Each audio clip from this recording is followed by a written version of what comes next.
बहुविकल्पीय प्रश्न 1 अंक का होता है। प्रश्न 1, पुरुष जनन तंत्र में कितने वृषण पाए जाते हैं? तो यह बी पार्ट सही होगा। एक जोड़ी जो है वृषण पाए जाते हैं और वृषण की अंतराली लीडिंग कोशिकाओं से स्रावित हार्मोन है टेस्टोस्टेरॉन। टेस्टोस्टेरॉन है। और इसमें तीसरे प्रश्न में एंड्रोजन स्रावित होता है या टेस्टोस्टेरॉन हार्मोन का स्रावण होता है। यह जो है लीडिंग, यहाँ पर आप देख ही रहे हैं लीडिंग का टेस्टोस्टेरॉन था, तो इसी तरह से टेस्टोस्टेरॉन का लीडिंग कोशिकाओं द्वारा यह हो गया। यह तीनों प्रश्न एक दूसरे से संबंधित है, वृषण और जो है लीडिंग से संबंधित, इसलिए यह बारी बारी से 2020, 23 और 24 के अंतराल में आए हुए हैं। यह महत्वपूर्ण प्रश्न है, इसको भी ध्यान रखिएगा। निम्न में से कौन नर सहायक ग्रंथि नहीं है? तो यह जो है बी पार्ट होगा, तुम्बिका। बी पार्ट होगा तुम्बिका। और फिर जो है वह प्रक्रिया जिसके द्वारा शुक्राणु शुक्रजनक नलिकाओं से मोचित होते हैं कहलाती है वीर्य सेचन। वीर्य सेचन बी पार्ट सही होगा। और सर्पी स्पर्मिएशन शुक्राणुओं के कहां से मुक्त होने की क्रिया है? तो यह जो है शुक्रजनन नलिका से, शुक्राणुओं का शुक्रजनन नलिका से ही जो है मुक्त होने की क्रिया होती है। स्त्रियों में आर्तव चक्र सामान्यतया होता है। आर्तव चक्र मासिक धर्म को कहते हैं या महीनवारी कहीं कहीं देहातों में बोला जाता है। तो यह जो है महीनवारी मतलब 1 महीने का लगभग होता है। तो इसमें सबसे ज्यादा दिनों की संख्या इसमें दिया हुआ है बी पार्ट में। इसका मतलब यह है कि महीने के लगभग का दिन है, तो इसलिए बी पार्ट वाला जो है सही उत्तर होगा। ग्राफियन पुट्टिका पाई जाती है, यह जो है स्तनियों के अंडाशय में पाई जाती है।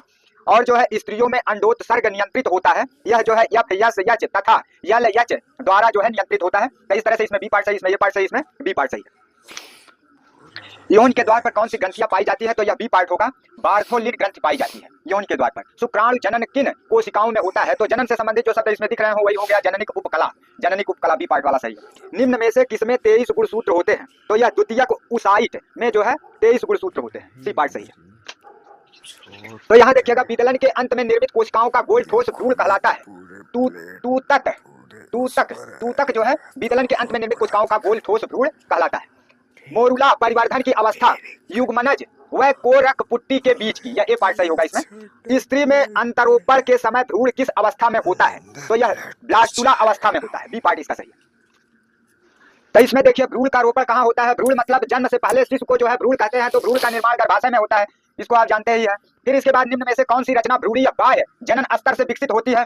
तो वह जो है मस्तिष्क है, क्योंकि आप एक्सरे में भी देखते हैं तो बच्चों का मस्तिष्क पहले ही दिखाई देता है, क्योंकि सारा विचार और ज्ञान मस्तिष्क में ही होता है, इसलिए सबसे पहले मस्तिष्क का विकास होता है। निम्नलिखित में से किसका उद्भव भ्रूणीय मीसोडर्म से होता है? तो यह जो है रुधिर है, रुधिर से ही होता है सबका। यकृत या अग्नाशय का निर्माण होता है केवल अंतःचर्म से। निम्न में से कौन सा हार्मोन मानव अपरा द्वारा स्रावित नहीं होता है? तो यह जो है LH है।